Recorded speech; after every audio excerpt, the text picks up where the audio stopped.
Yeah, ahee, lexi ni lavaka ku jamukanyana hi xona eka siku ra namuntlha xo madjozi kahle kahle. Ma vona xo madjozi ne hi ku ya hi the way ni swi vonisaka xiswona, xo madjozi i female legend ya vatsonga hi ku angarhela kahle kahle. Hikokwalaho ka ku ni tshemba ku hi yena ntsena a nga kota ku break-a market leyi nga tsandza vatsonga for a very very long time, because xo madjozi hi ku ya leswi ni swi vonisaka swona, she's not just an artist njhe, i international artist.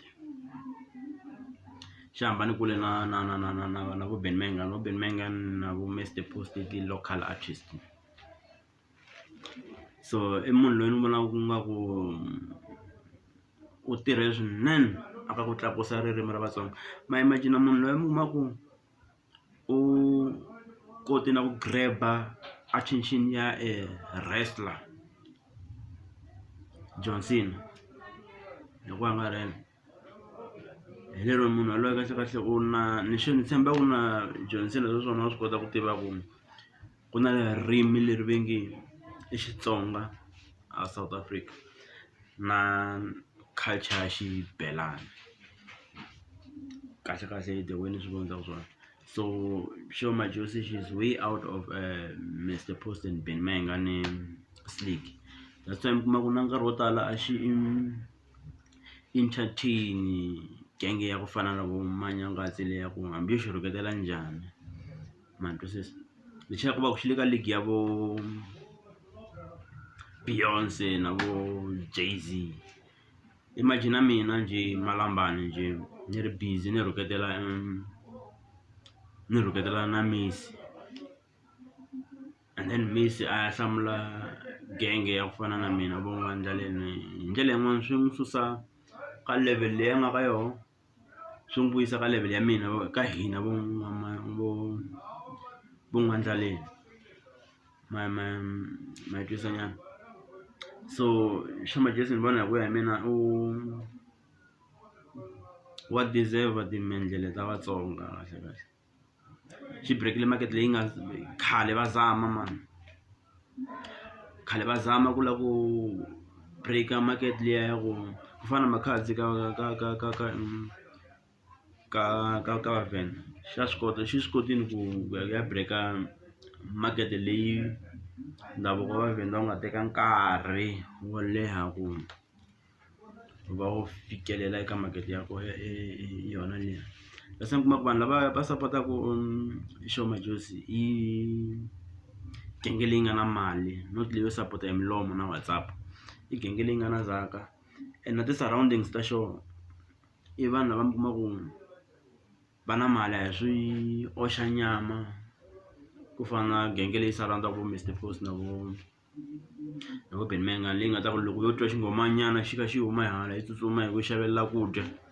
yi tsutsuma hi ku swi twini ku mani wa ku rhuketela mani ku endleni. So genge leyi nga surround-a lavaya i genge leyi mi kuma ku yi mindla ti-business ta vona, yi busy hi ku endla mali, ma ni twisisa. A hi na wona nkarhi wo leha wa ku nghena ka social media ya langutisa ku mani u ri yini mani u ri yini. That's why lebyiya vo manyangati byo dlaya hi ku rhuketela, mara xi nge hlamuli genge ya ku fana na vo N'wandlaleni vo hina so, ma ni twisisa. And xin'wana xa kona lexi ni rhandzaka ku xi vutisa na ku xi twisisa kumbe hi mavonelo ma mina i ku the way mi swi vonisaka swona, mi vona nga ri mayengani wa ha ri mayengani lowa khale vo ti-babel, ntombi ya ku xonga, ya vo nkelunkelu, or ko va mbyana leyi ngo vabya nkhwaxi yi nga kusuhi na ku fa njhe, mara khale ka yona yi dume hi ku ya karata. Hi ku loko ni yingisela his recent album ni vona i project leyi ya west since mayengani a humesile leyi album yi fita ku humesa hi vo boterate a swi twisiseka nyana. Loko the way ni swi vonisaka swona ni vona nga ku mayengani i genge leya ku u na vuswikoti byikulukumba ngopfu a nga fit ku a nga humesa leswaku a nga humesa album ya ku fana na leyi a nga yi humesa leyi ya tiko ra ka hina, ma ni twisisa?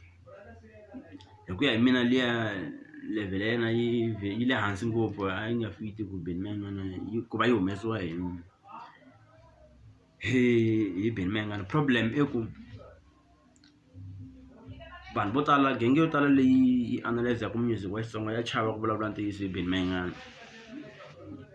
or maybe mhaka ku ti-fans ta yena kumbe njhani, mara ya chava ku vulavula ntiyiso hi Benny Mayengani the way u nga xiswona. Mi ta twa ku album yona ya ba mara ku na yini na yini na yini na yini, mara loko u humesa un'wana maybe Josh Rimano vo Prince Lengend u twa ku album liya yi thyaka hi ku vhela ni ti-easy target aka munhu un'wana na un'wanyana, ma yi vona nyana. Mara hi ku ya hi leswi ni swi vonisaka swona Benny Mayengani beat by beat a ngo na tikuma helele ka na ti fanele na vo Pheni loko ku ri ku a nga koki masokisi, ma ni twisisa? Mara loko ku ri ku album leyi a nga yi humesa ku ri a ti byela ku i njhamba kumbe hayi, ni vona hi ku ya hi mina yi fane yi zamanyana swin'wanyana swa ku vonakala, ma ni twisisa? Ya hi ku ya hi mina ni vona yi fane yi zamanyana swin'wana swa ku vonakala handle ka leswi yi swi endlaku laha ka leswi nga ku swi endleni ka nkarhi wa sweswi. Ene ni twi loko ni vula loko Sikiza Boys a hi ti-artist ko va genge njhe ya ku cina, maybe i va Machongola genge leyi ya ku cina swigubu a ni believe ku i ti-artist kahle Nkambi ya Xichangani leyi ko va genge leyi fambaka yi nga lo ti dumela ya ku va yi famba na Benny Mayengani, yo totiwa fame, yi totiwa mafurha hikuva yi famba na vanhu lava already va nga na mafurha, ma ni twisisa? So ni tiva ku yi ta humesa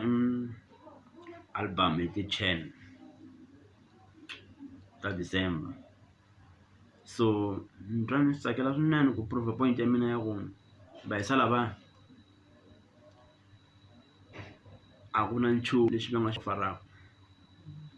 a ku na nchumu lexi va nga xi offer-aku handle ku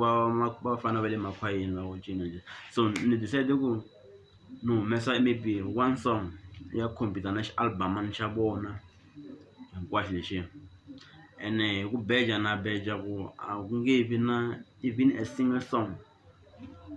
yi nga ta compete na risimu leri ni nga ta va ni ri humesini hi nkarhi walowo hi ti-10 ta December. Swo boha sweswo ni lava ku prove point leyi ya ku vhele va hisa lavaya a hi ti-artist to hlamarisa,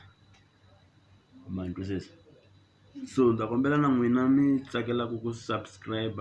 mi zamaka ku subscribe, ni tshemba ku a ni kandziya munhu swikun'wana hi ku ni zame tindlela hinkwato ya ku ni vulavula swi ri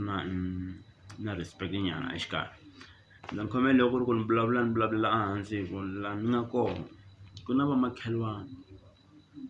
so ni fanele ni va hlonipha na vonaka ni nga bihiwa ngopfu, so inkomu na mi rhandza.